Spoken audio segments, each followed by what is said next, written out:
দেখো, জীবনের সবচেয়ে বড় নিশ্চয়তা হলো জীবন অনিশ্চিত। তাই জীবনের প্রত্যেকটা মুহূর্তকে আমাদের উপভোগ করতে হবে।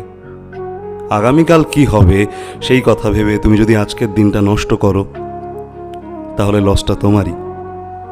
কিংবা গতকাল কি হয়েছে সে কথা ভেবে আজকে যদি নিজেকে সব কিছু থেকে সরিয়ে রাখো, তখনও কিন্তু তোমায় কেউ ডেকে জিজ্ঞেস করবে না।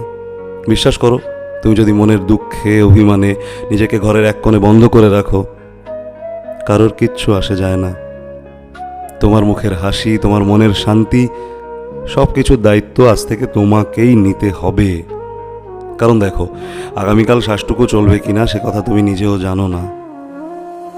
সেই জন্যই বলছি, যতক্ষণ শ্বাস আছে জীবনটাকে উপভোগ করে নাও।